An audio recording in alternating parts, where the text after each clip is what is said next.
Welcome to Yonku TV. Thank you so much for having me here. Nice meeting you. I'm very happy and very grateful for the opportunity given to me. So, I'm the travelologist, a Ghanaian living in Brazil. I was born and raised in Ghana, but I live in Brazil. And the goal is to be the first Ghanaian in Brazil to go to all the countries in the world. So far, I've been to 44 countries, and I think that's what we'll be talking about. Okay, yeah, I've been to 44 countries. How many countries do we have in total? We have 200 or 190. We have 193. 193. So you've gone to 44 so far. So now let's say you are left with about 150, let's say 150 or something that way. Nice. Okay, so how did you end up being or like living in Brazil, or how did your journey began? Okay, so initially the journey was for me to go to Turkey, which is Istanbul. You know, from the beginning, since childhood, I'm one person I love to explore, you know. Okay. Most of the places, and even Accra and other places, I've been there before, you know. So it's something that I love to do, you know. Okay.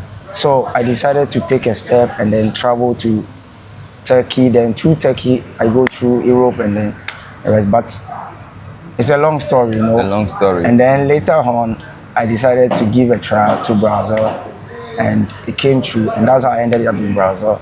But the main focus was not Brazil from the beginning, but when I got there, I loved the scene and I stayed.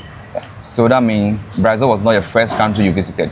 So from Ghana, which country was the first country you visited? No, from Ghana, when you want to go to Brazil, definitely you have to transit. So the first country I transit through was South Africa. Okay. Yeah, South Africa before going to Brazil, Sao Paulo. Sao Paulo. Oh, okay. So how long have you been living in Brazil? So far, 10 years going. Yeah, 10 years in Brazil. Yeah. 10 years to 11 years. 10 to 11 years. Okay, so what are some of the challenges you faced as a travelologist? So, like I said, let's say the challenges are many, you know, but you just have to weigh them on and then move on, you know. I'm somebody who doesn't like to talk, you know. I don't like to talk much. When I see something and it's wrong, I just tell you and then move on. You know. I just react that moment. I don't need to come on the camera and be talking about it and all that. So I face a lot of situations during my travels. For example, in Switzerland, you know. I think if we're going to talk about this, it's going to take a long time. From Switzerland, Dubai. I think Turkey. Turkey was the worst one. I was almost kidnapped in Turkey. Trust me. I was almost kidnapped.